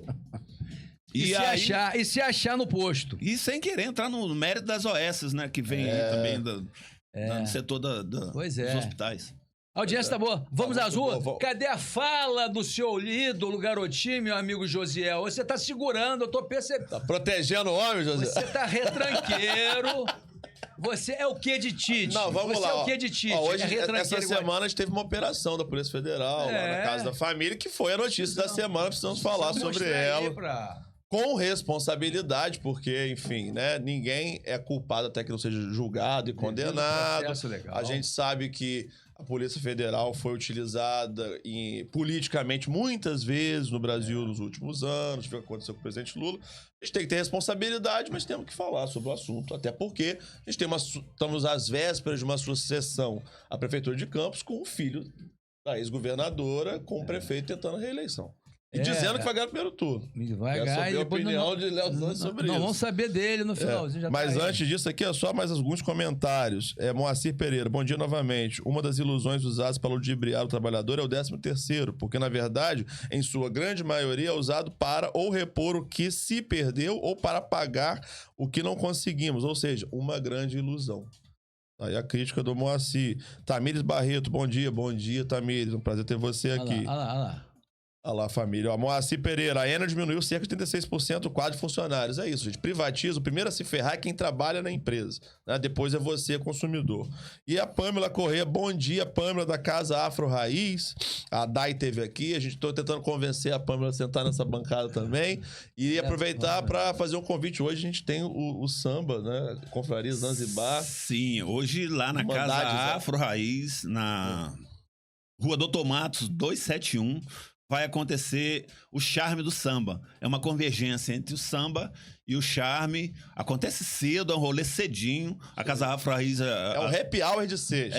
A Dai já veio aqui, já colocou muito bem. Do Doutor Matos é onde? Na Rua da Igreja do Saco ali. Na Igreja do Saco, Parque Leopoldina. Então, a partir das 18h30 a gente vai começar uma grande roda de samba, porque todo esse recurso é em prol da Casa Afro Raiz, que é uma casa que fomenta a cultura, que fomenta o protagonismo negro. E a gente propõe se unir para fortalecer esse que é uma grande referência de resistência. Então, assim, semana da comemoração do Dia do Samba. Sim.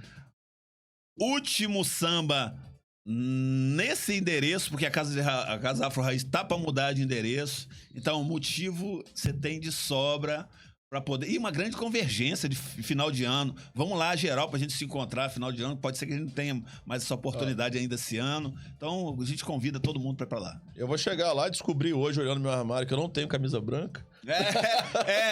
E assim, você tocou no... Desculpa, tá? Sim, não, por favor. Um ponto assim, que a gente convida todos também pra que vá de camisa branca. Mas se não quiser também, de camisa vermelha, azul, tanto faz. Por quê? Também é uma atividade que dialoga com o repúdio à intolerância religiosa. Sim. Entendeu? Então, assim, para além de uma atividade cultural, porque o samba é um movimento cultural, também é um ato de resistência.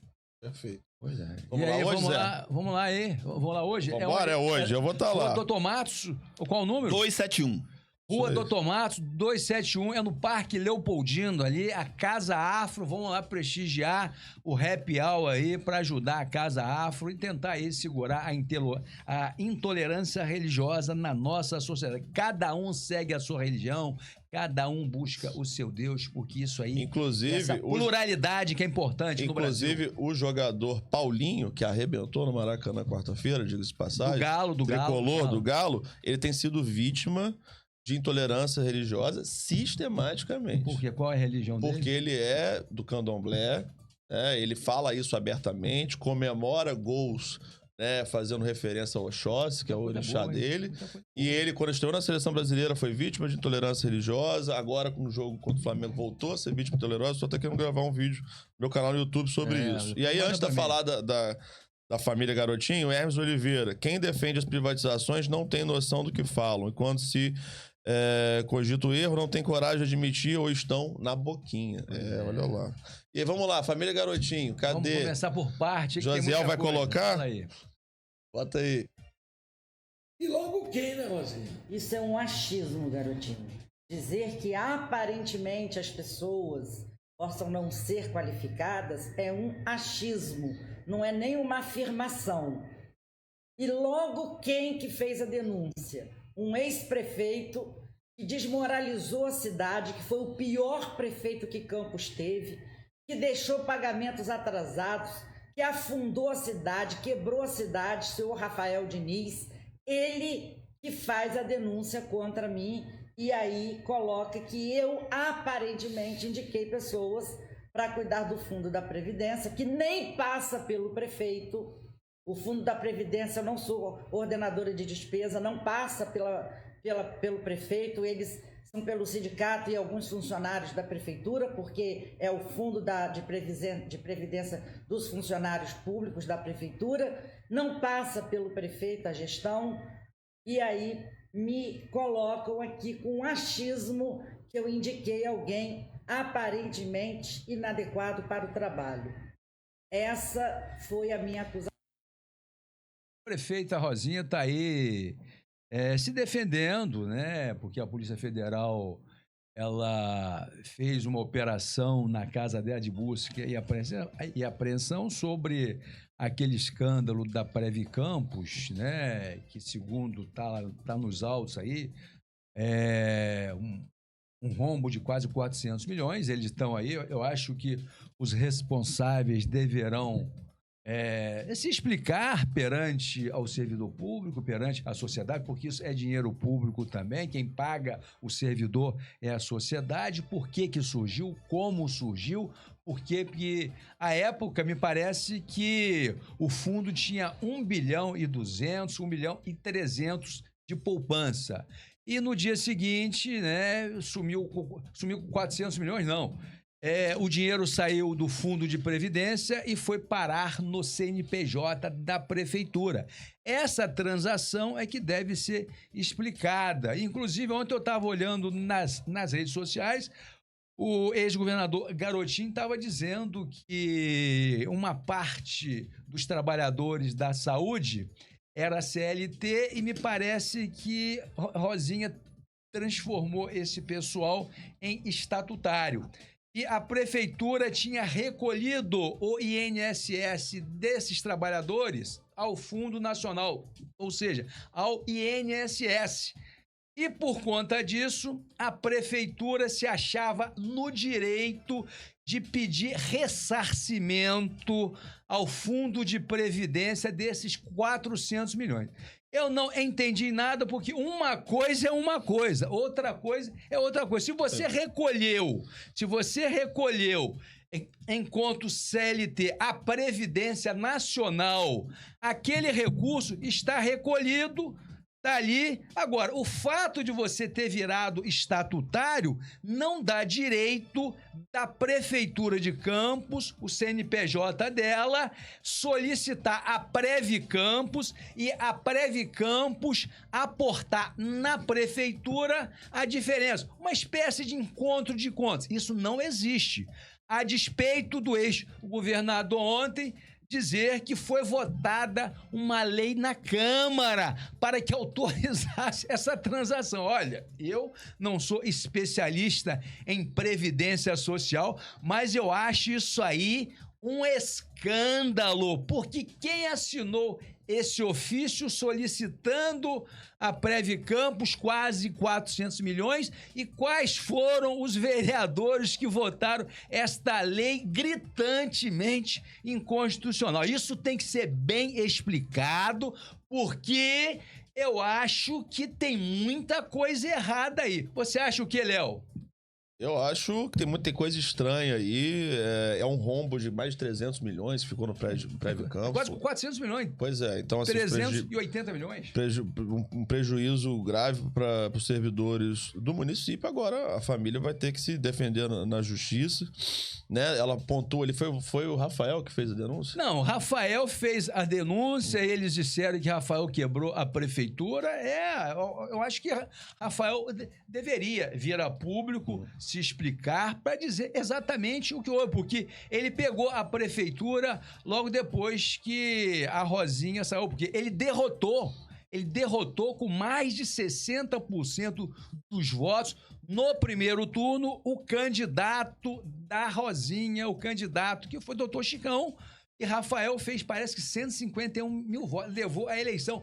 No primeiro turno, ele fez auditorias e ele está sendo acusado. Eu acho que ele deveria vir a público para falar alguma coisa, mas Sim. aí é ele que tem que resolver essa questão. Não somos nós aqui no nosso programa. Exato. Leozão, acha o que dessa situação aí? Cara, eu acho tanta coisa numa coisa só. É muita vertente, né, tanta cara? informação, cara, assim. Primeiro, eu fico muito triste, assim, porque como que a gente acostumou a naturalizar envolvimento de algumas pessoas com práticas que são ilegais e como que a gente automaticamente criminaliza outro setor da sociedade. Uhum. Eu falo assim, porque um camburão da Federal ou da Civil encostar na casa ou numa mansão não tira status social de ninguém nessa cidade. Entendeu? E aí isso vai acontecendo recorrentemente e as pessoas não têm problema nenhum de estar vivenciando isso e estar lidando com isso. Em contrapartida, ai de um cidadão que seja pelos motivos mais variados possível pegar um pote de manteiga no supermercado, roubar. Aí ele vai ser massacrado, linchado. Aliás, se a gente for olhar a estrutura carcerária no Brasil, a gente vai ver que ela é uma totalidade preta, porque a sociedade criminaliza os pretos e absorvem naturalmente os brancos que estão na elite dessa sociedade. Olha, o que está colocado é o seguinte: nós vivemos numa cidade miserável. Essa é a realidade, gente. Muito miserável. Sabe? Eu não vou me pautar nunca pelo asfalto que está sendo feito no centro da cidade. Eu não vou me pautar nunca. Vou dizer que não seja bem-vindo. Pela ciclovia, é muito bem-vinda. Mas eu não vou me pautar nunca só por essas coisas. Porque a gente demanda de tantas coisas estruturais. Por quê? Olhar para o centro da cidade, sobre a nova camada de asfalto, ela não quer dizer olhar para a totalidade dessa cidade. Sem dúvida. Sim. Então, assim, a gente precisa saber quais investimentos estão sendo feitos no Eldorado. A gente precisa saber quais são os investimentos que estão sendo feitos no Uraí, no Joque, nas periferias, na favela da Linha. Quais são os investimentos? Léo, eu vou te dar um dado só para completar para você argumentar também. A gente tem quase 50% da população campista no CAD único, ou seja, de vulneráveis sociais. E aí? E aí, prefeito? E aí, governador Garotinho? Metade da população de Campos é de vulneráveis sociais. E a pelinca tá maquiada. E aí, doutor? E aí, não? Você acha que mas é sobre isso. Então, assim, diante de um cenário desse, é inadmissível que um gestor público, seja lá ele qual for, entre num mandato para poder pensar exclusivamente em benefícios pessoais. Mas tem que ser de uma crueldade, de uma maldade tão grande. Porque enquanto isso, cara, lá os quinhões dessa cidade, tem gente passando fome. Tem criança que deixa de ir pra escola porque vai pro sinal, porque, sabe? Então a gente vive numa cidade fracassada, pobre. E vê os números que se dão. Hoje a gente tá falando de 400 milhões. Mas quantos outros? Entendeu? Eu acho e eu espero que o Ministério Público, que a Polícia Federal exerceu seu poder de investigação, trouxe. Agora, que o Ministério Público se debruce sobre tudo que está colocado aí. Sabe? E quem roubou e quem pegou um óculos, que pague por isso. Quem pegou uma laranja, que pague por isso. E quem pegou 400 milhões, que pague por isso. 400 milhões? É o que você falou. Naturaliza-se tudo, né? Se não pagou, se foi uma questão só de oposição política, então fica tranquilo, porque as investigações vão dar nisso, que foi só uma polarização política. Então não há o que temer. Oi. Foi dos 11? Os 11 caiu aí. Alô. Vê se Então, melhorou aí. Não há o que temer. A gente, quanto comunidade negra, a gente lida com muita... Já lida com isso por muito tempo. O olhar acusador. Olhar acusador. Entendeu? Então, assim, esse é só um olhar acusador sobre o ex-governador e que os advogados dele, se ele não fez, que ele não fez, naturalmente ele vai ser absolvido. Agora, que fez, que pague. Porque eu penso assim para todo mundo, sem exceção. Entendeu? Claro. E agora, se você acha 300... Qual o valor? Qual os números? Quase 400 milhões. 400 milhões. Se você acha 400 milhões um valor alto, e é pra caramba, principalmente numa cidade miserável, onde não tem distribuição de renda, tente dimensionar o valor do primeiro repasse, sabe, de royalties, de uma luta histórica, né, que o Rangel, sabe, uma figura do PT, lutou bastante e tal. Tente dimensionar o primeiro valor do royalties. Somatize todo esse valor que nós transpassamos por essas décadas todas com o último valor do royalties do mês passado. Tente, eu não sei se alguém é capaz de fazer essa conta, eu queria muito. Você somar desde o primeiro os royalties, primeiro repasse até o de hoje. Dá com 40 bilhões em Campos. 40 bilhões. 40 bilhões de reais. Isso apenas numa fonte de receita, royalties e participação especial. Aí você bota ICMS, IPTU, ISS, as taxas, a contribuição social sobre iluminação pública. Então. Entendeu? As formas de arrecadações são muitas. Mas a gente tá falando dos royalties. 40 bilhões. Gente, eu não consigo ver nem 10% ou menos desse valor aplicado nessa cidade. O que fizeram com 40 bilhões dessa cidade? Entendeu? Sim. O que fizeram com 40 bilhões dessa cidade? Agora, eu sei de uma coisa. Muitos que tiveram operações e tal, continuam soltos. Em contrapartida, muitos outros que fizeram da camada pobre da sociedade.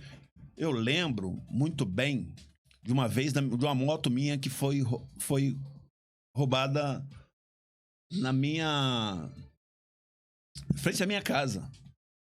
E eram 2 moleques. Tinham acabado de fazer 18 anos. Estavam naturalmente drogados.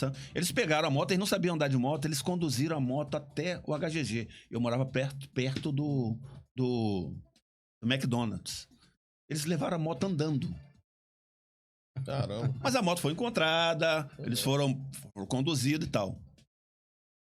Passado 2 anos, eu fui numa audiência, me chamaram para uma audiência.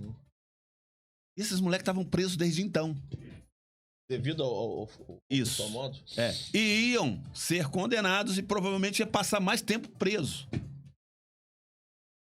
Sabe? Eu não tô aqui dizendo quem A, B tem que estar preso. Eu acho o seguinte, cometeu o crime, quem cometeu o crime que segura o seu BO. A lei tem que ser... Entendeu? Tem que ser cumprida, né? Independente para quem... Sim. Entendeu? Então, assim, eu vejo com muita tristeza Campos, mais uma vez, está nas manchetes policiais e os protagonistas políticos estarem compondo essa cena, essa manchete. Eu vejo com muita tristeza. Entendeu? E aí, há de se jogar também um pouco de responsabilidade, um tanto de responsabilidade na sociedade campista. Sabe? Sim. Porque essa conjuntura política, esse cenário político, a gente vem construindo há décadas. Aliás, desde a fundação dessa cidade. Mas vamos falar da política contemporânea. E nós não temos a capacidade de pensar política de forma autônoma, de pensar política de forma coletiva, de eu pensar num candidato ou num nome que realmente seja um nome que venha construir pensando num coletivo.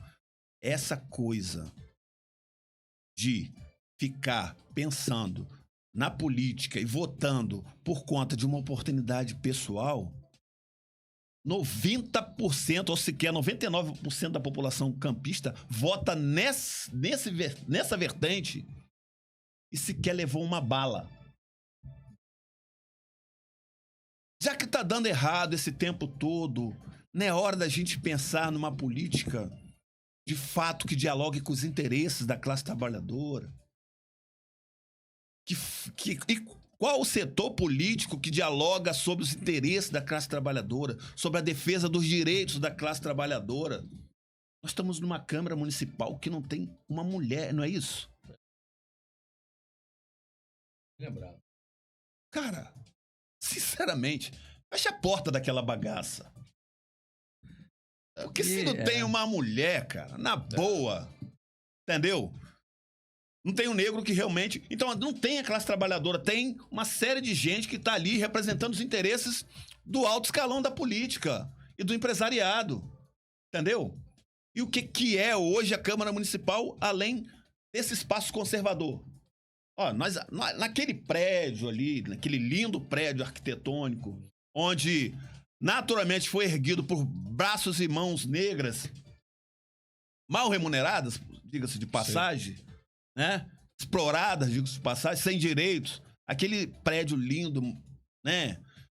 Erguido ali, tempos atrás, era um fórum de campos, onde o judiciário, articulando, né, com setores conservadores, patriarcais, também estava ali para favorecer a apropriação de terras públicas, né, condenação de trabalhadores. E hoje saiu, hoje não é mais o fórum, é a Câmara Municipal. E continua sendo uma estrutura física, um espaço físico, onde a organização é em detrimento da sociedade campista, em detrimento da classe trabalhadora. Muito bem, estamos chegando ao final, 10 para as 10 aí. Mais algum breaking news? O que houve com o secretário de comunicação social ali, gente? Era o nosso amigo Sérgio Cunha. Vladimir faz mudanças em seu staff. Gustavo Matheus, que é primo de primeiro grau dele, assume a comunicação. A nomeação foi publicada na edição de hoje no Diário do Município. Por que ele foi trocado, meu amigo Serginho? Dando início à dança das cadeiras, nos cargos executivos, a partir da sexta-feira, o jornalista Gustavo Matheus irá assumir a Secretaria de Comunicação Social da Prefeitura de Campos dos Goitacazes, no Norte Fluminense. A nominação foi publicada na edição de hoje do Diário Oficial do Município. Ele irá ocupar o cargo também jornalista Sérgio Cunha. Antes de ser nomeado à comunicação, Gustavo trabalhava como superintendente de relações institucionais da atual gestão do prefeito Vladimir Garotinho. Como jornalista, já atuou em diversas áreas da comunicação, como repórter, editor e produtor, além de uma vasta experiência em campanhas publicitárias, sobretudo na parte de política. Com a entrada de Gustavo, o jornalista Sérgio Cunha deixa a comunicação e passa a ocupar um cargo de assessor especial no gabinete do vice-prefeito. Entre outras mudanças publicadas no Diário Oficial desta sexta. Pois o Gustavo, eu conheço o Gustavo, é um menino bom, é filho do meu amigo Jorge, Sérgio Cunha também, uma grande figura. Tá aí a dança das cadeiras, Léo. Você acha o que dessa mudança aí, Léo? Dessa troca? Dessa dança das cadeiras? Por que isso? Eu não sei, o secretário anterior ligado estava na conta da pacificação ou não?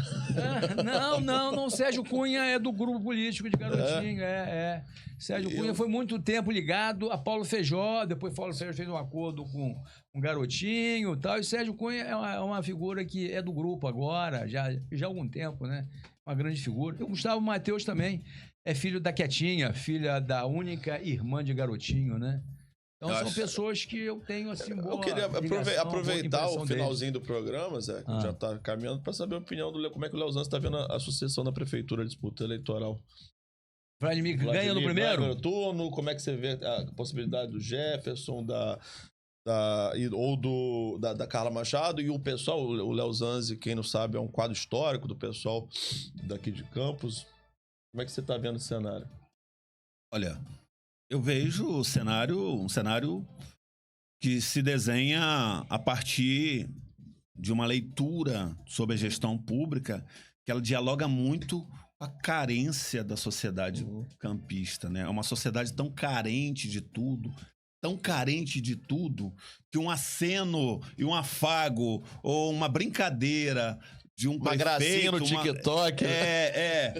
Sentar numa roda de pagode, isso já traz um olhar da sociedade para um gestor público de que ele é humano. Então, assim,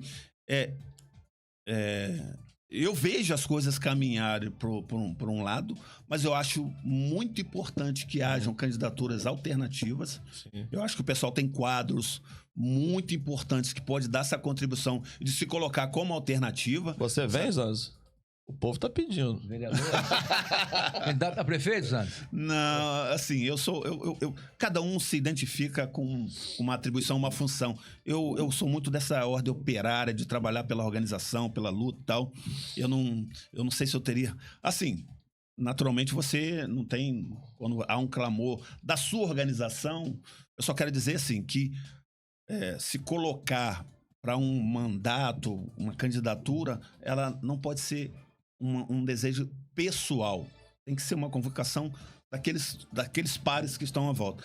E eu vejo e eu acredito que o pessoal, tanto o pessoal quanto o PT, tem quadros que podem trazer, sabe, para a sociedade campista um olhar e um debate sobre uma política alternativa que rompa com essa lógica. Primeiro, assim, que a gente não pode olhar a sociedade campista e o eleitor com esse desrespeito, sabe?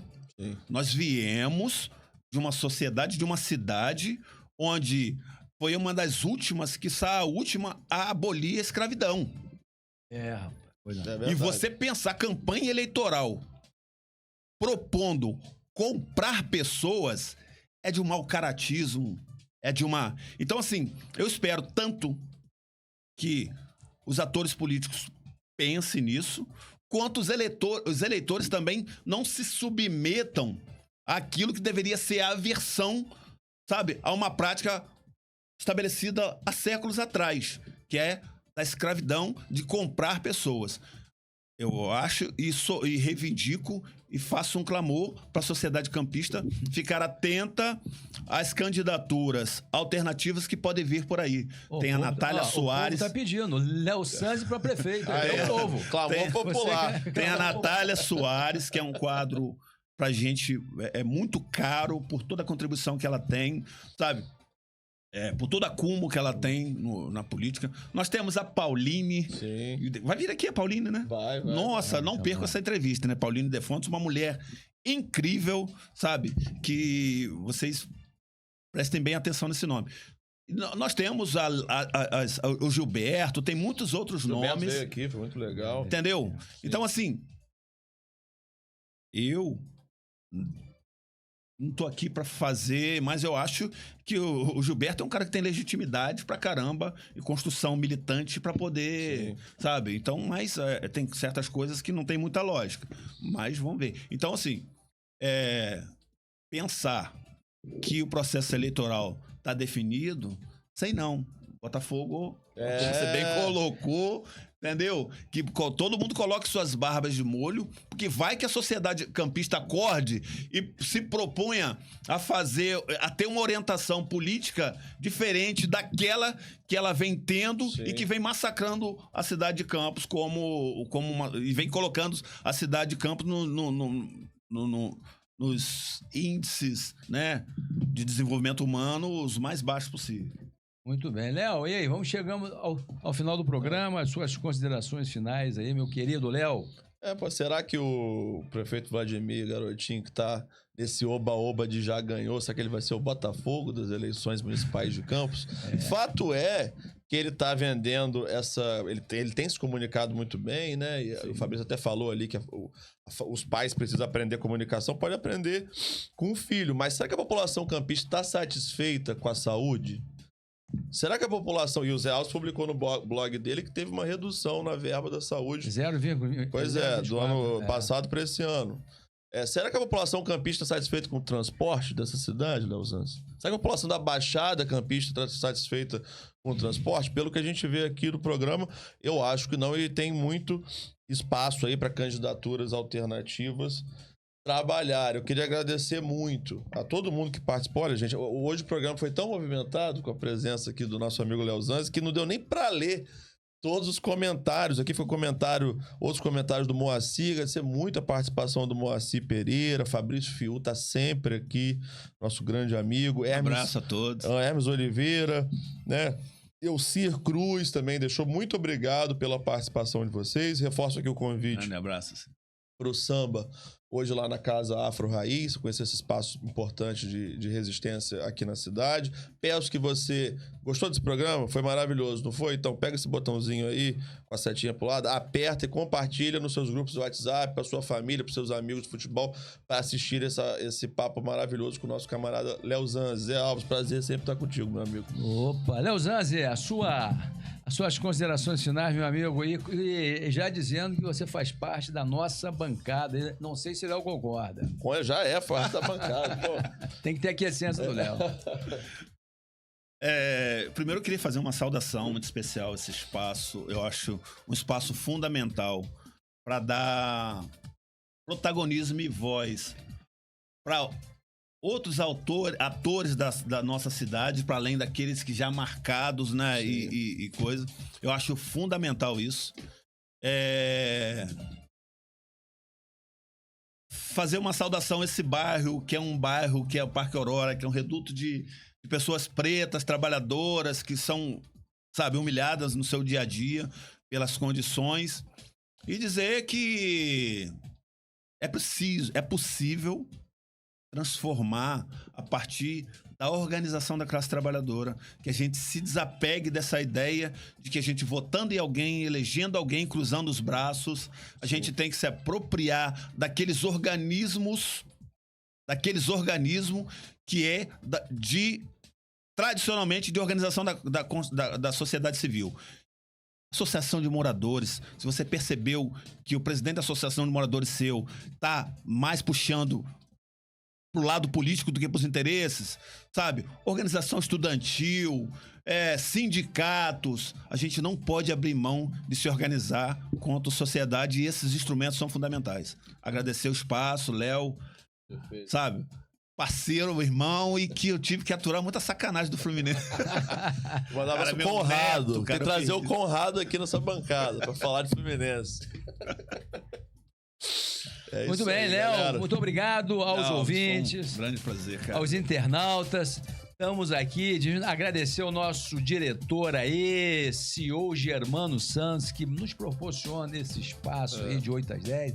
Agradecer o Josiel, o Derek, essas pessoas especiais que estão sempre assessorando a gente com Break News. E até semana que vem. Um grande abraço para todos vocês.